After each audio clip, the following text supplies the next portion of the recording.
pièces qui ont été produites pour l'exposition sont en rapport à l'histoire, la grande histoire et les histoires de Besançon. Le titre de l'exposition, qui s'appelle À bientôt j'espère, est la reprise du titre du film de Chris Marker et de Mario Marais, qu'ils ont fait en 1967 sur les grandes grèves de la Rodiaceta, et qui a été diffusé à la télévision française en 1968. Mon travail de plasticien engage une réflexion sur la notion de travail.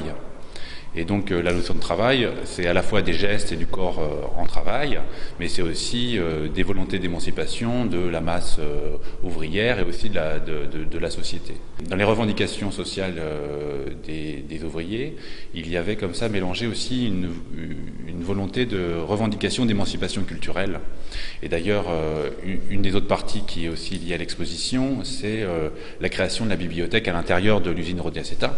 Il y avait vraiment une volonté de prendre la parole et surtout essayer de comprendre le monde par soi-même et pouvoir s'exprimer par soi-même et avoir ses pensées et pas forcément les pensées véhiculées par les gouvernements ni par les syndicats. Toutes les pièces qui sont installées dans l'exposition vont avoir de multi-références qui vont s'enchevêtrer. Par exemple, le drapeau rouge qui s'appelle polyester gaulois, qui est fait en tergale.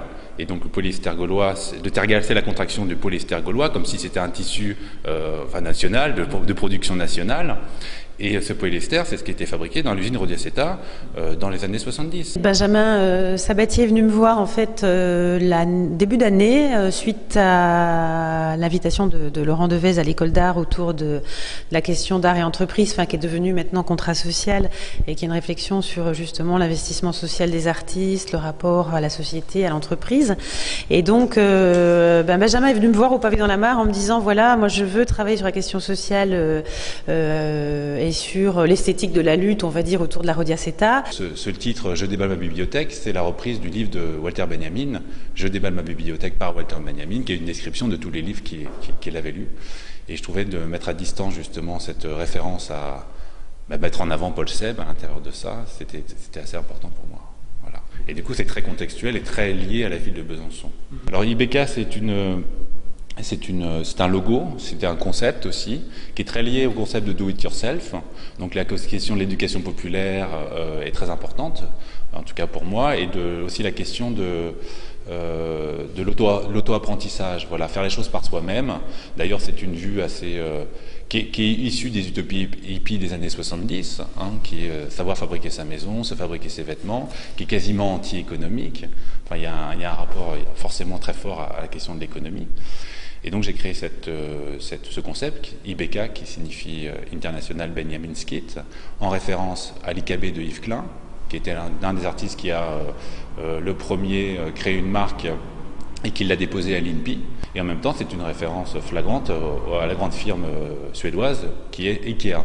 Voilà, donc un peu comme ça, une espèce de, on va dire, produit artistique entre la référence à l'histoire de l'art et la référence forte à l'économie de marché contemporaine.